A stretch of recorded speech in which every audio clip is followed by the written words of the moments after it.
e-readers have certain features that are common to all of them that make reading a little bit more of an enjoyable experience. Certainly, one of the features that you definitely want is the ability to download books.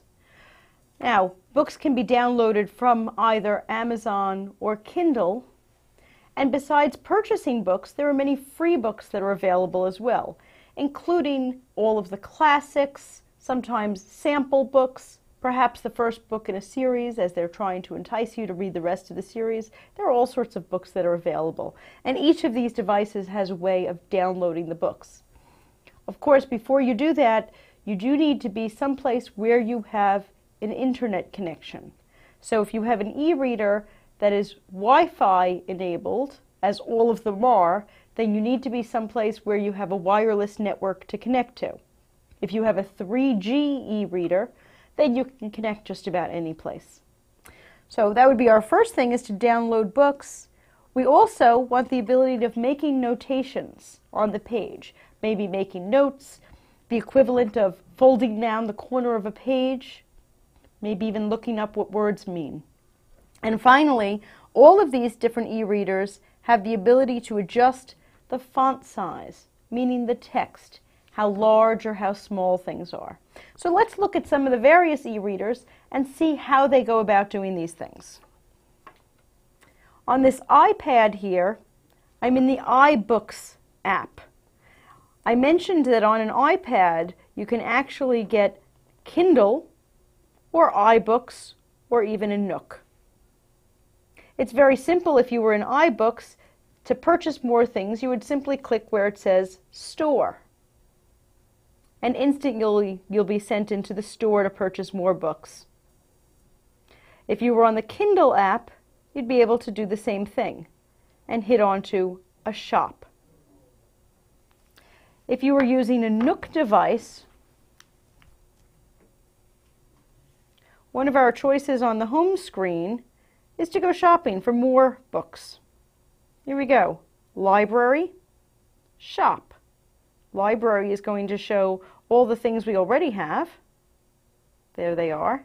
Books, magazines, newspapers. But finally, shop will send us directly into Barnes & Noble. And they're asking us to connect to the internet before we do that. So it's very simple to get new books onto your device. You don't have to plug in, you don't have to go someplace. It's just a matter of pushing a button. Now, inside of our books, depending on what we're reading, we have the ability of making notations, folding down pages, even taking notes. So let's click on a book here on our Nook. Now, on the screen here, this text is a good size for me right now, but you saw I just pushed on the bottom and opened up a whole menu bar. This button says text, and I can make the letters very, very big.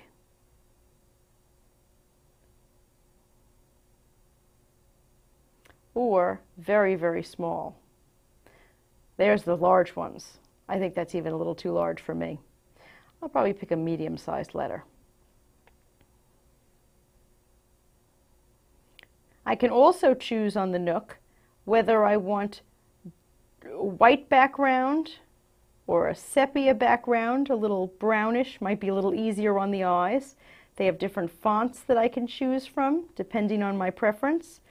And over here they're even showing how far apart the lines are. So I can have them much further apart. So it's nice that I can adjust all of these different things. All of our e-readers have this ability to adjust the font size, the line width, things like that. Finally, I could also bookmark the page. In fact, I can make notes on any particular page. I can add a bookmark just by telling them that's what I'm going to bookmark up here.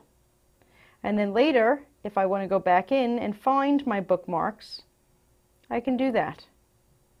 Here we are. Go to another page. And we have our table of contents and all the different bookmarks we might have. Sort of like the way we fold down a page on a book. This one I'll put on a Kindle app. open up a book.